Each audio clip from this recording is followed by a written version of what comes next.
y le pidió una respuesta concretizada en la obediencia a sus mandamientos, al respeto en el decálogo.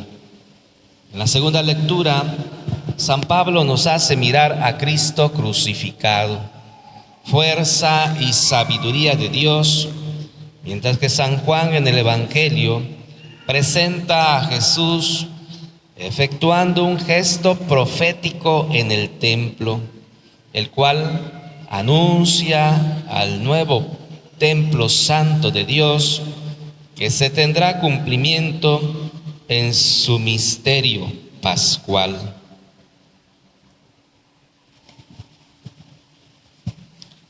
En el monte Sinaí, Dios había realizado una alianza con el pueblo de Israel, y esta alianza lo hace a través de Moisés, a quien le entrega el decálogo, los 10 mandamientos.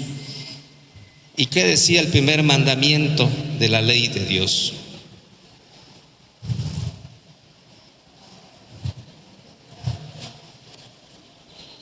Amarás al Señor sobre todas las cosas. Amarás al Señor sobre todas las cosas. Y el segundo mandamiento,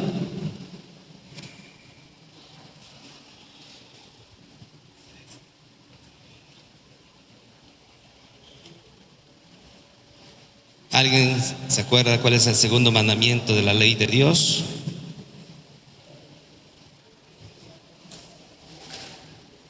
No usarás el nombre de Dios en vano. No usarás o no jurarás el nombre de Dios en vano. Y el tercer mandamiento de la ley de Dios,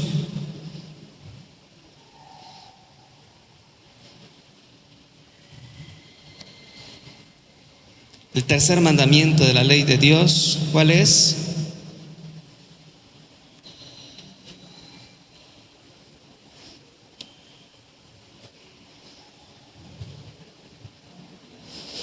A ver,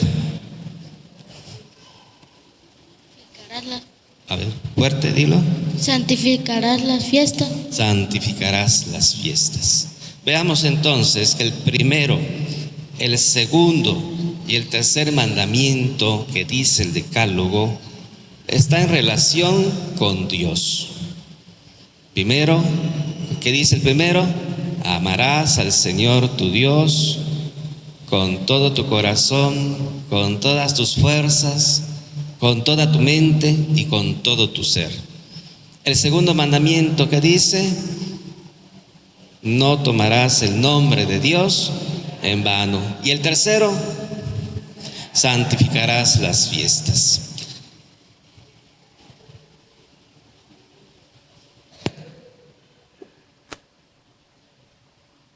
Entonces, el pueblo de Israel se había comprometido con Dios para respetar los 10 mandamientos. Recordar lo que ha hecho por Israel al sacarlo de Egipto y otorgarle beneficios. Entonces Dios hace un acuerdo, una alianza con el pueblo de Israel en el monte Sinaí y le entrega el decálogo. El decálogo se funda en la generosidad divina por la cual eligió y liberó de la esclavitud a su pueblo. Por eso lo primero es respetar y reconocer a Dios como único Señor, adorarlo y rechazar todo falso culto a los ídolos, no solo los fabricados con materiales, sino todos aquellos ante los que la gente se inclina y les rinde honores. San Juan, por su parte, narra en el Evangelio cómo Jesús lleva a cabo una acción inesperada en el templo, una institución judía tan importante en torno a la cual giraba su vida religiosa, social y política. Desde sus inicios, Israel sintió la presencia de Dios de diferentes maneras: en la nube, en la tienda de la reunión, en el arca de la alianza y en los pequeños santuarios. Con el tiempo, el rey Salomón construyó el templo de Jerusalén para hacer visible la comunión del pueblo con su Dios y ofrecerle el culto. Se esperaba que al final de los tiempos en el templo se manifestara la victoria definitiva del Señor. Sin embargo, el templo poco a poco se fue alejando de su sentido original, de lugar de encuentro con Dios y espacio sagrado para orar, hasta convertirlo en sitio de culto vacío y mercantilista. Herodes hizo del templo un lugar de belleza y grandiosidad extraordinaria, pero lejos de buscar dar gloria a Dios, quería engrandecer su imagen, atraer beneficios económicos con los peregrinos y aumentar el tributo al imperio romano. Las ofrendas y sacrificios estaban contaminados de intereses mundanos. El templo de Jerusalén había dejado de ser un signo religioso para convertirse en símbolo de un sistema económico, social y político desagradable a Dios. Jesús, por tanto, no quiso solamente purificar un culto en cuanto tal, sino dar un vuelco a las desviaciones que habían propiciado que el pueblo se olvidara del espíritu de los mandamientos, en el que Dios es el centro y cada persona es un signo de su presencia. Era necesario un nuevo templo, porque el viejo no estaba ya al servicio de Dios y de la alianza, ni se preocupaba de los humildes y marginados. El Evangelio de San Juan no teme mostrar a Jesús airado, tomando un látigo de cordeles y echando del templo a los mercaderes. La razón es que habían convertido en un mercado la casa de su Padre. Este gesto profético es radical, no solo contra la institución cultural, es una acusación contra todo sistema que intente manipular el nombre de Dios con fines extraños. Jesús en su cuerpo se manifiesta como el nuevo templo que genera nuevas relaciones con Dios y con los demás, con nuevos signos y un nuevo culto. A partir de una pequeña acción de Jesús, San Juan nos lleva a percibir el mensaje profundo. Jesús es el verdadero templo, donde acontece el genuino encuentro con Dios. La escena está iluminada por la experiencia pascual que hace descubrir cómo ese nuevo templo y nuevo culto no son un lugar, sino la persona de Cristo muerto y resucitado. Ese pasaje, por tanto, no se reduce a una simple purificación del templo de Jerusalén.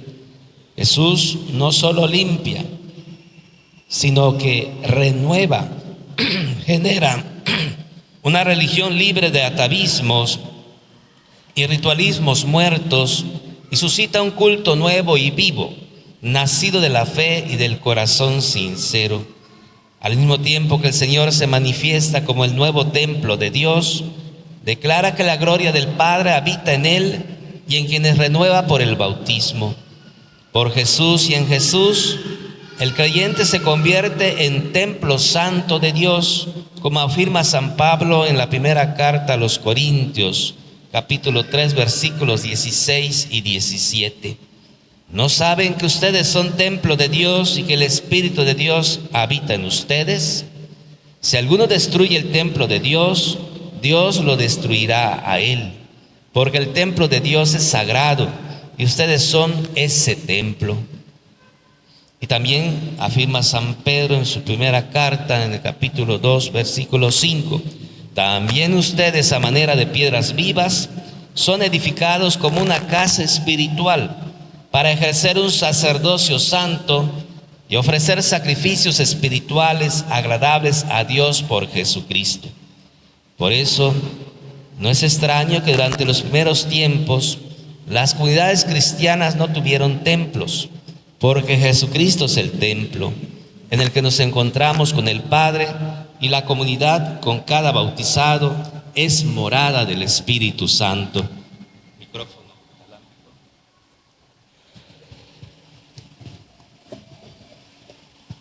Entonces, veíamos hace unos momentos que los tres primeros mandamientos del Decálogo, primero es amar a Dios sobre todas las cosas. Segundo mandamiento de la ley de Dios, No jurarás en nombre de Dios en vano. Tercer mandamiento de la ley de Dios: santificará las fiestas. Los tres primeros mandamientos se refieren a nuestro amor que debemos dirigir ¿a quién? A Dios. Y después del cuarto mandamiento, el 10º mandamiento, se refiere al amor que debemos de tener a nuestro prójimo y a nosotros mismos. ¿Qué dice el cuarto mandamiento de la ley de Dios? ¿Qué dice? Amarás a tu padre y a tu madre. Amarás, honrarás a tu padre y a tu madre. ¿Qué dice el quinto mandamiento de la ley de Dios? No matarás. No matarás. El respeto al prójimo en todos los sentidos, tanto en lo físico, en la moral, en la forma de criticar o de decir las cosas de nuestro prójimo. Hay que tener mucho cuidado, mucho respeto a la dignidad de nuestro prójimo. ¿Qué dice el sexto mandamiento de la ley de Dios?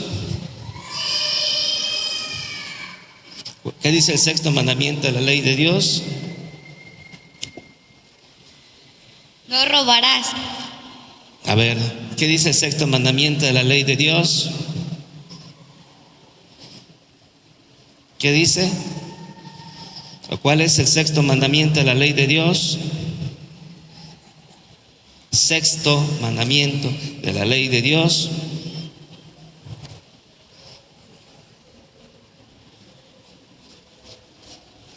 No cometerás actos impuros. No cometerás actos impuros, ni con uno mismo, ni con las demás personas, ¿verdad? Séptimo mandamiento de la ley de Dios: No robarás. no robarás. No robarás, el séptimo mandamiento. El octavo mandamiento de la ley de Dios. Octavo.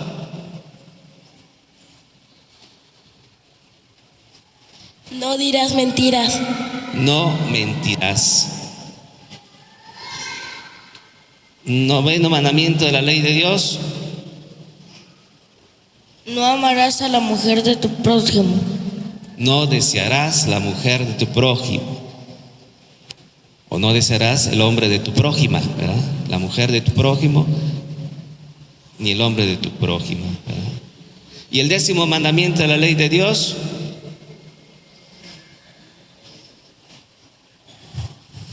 A ver, aquí. No codiciarás los bienes ajenos. No codiciarás los bienes ajenos. Hay que respetar las cosas ajenas. Entonces, los tres primeros mandamientos de la ley de Dios se refieren a nuestro amor dirigido hacia Dios. Y del cuarto al 10º, nuestro amor dirigido a nuestro prójimo y a nosotros mismos. Y es importante el orden de los mandamientos. No es por querer que digamos las cosas así en un orden, sino que tienen su razón, tienen su sentido el decirlas en un orden, ¿verdad? Entonces son 10 mandamientos que si los cumplimos, entonces amaremos a Dios, amaremos a nuestro prójimo y nos amaremos a nosotros mismos. Y hoy nos recuerda el Evangelio que el templo santo es Jesucristo.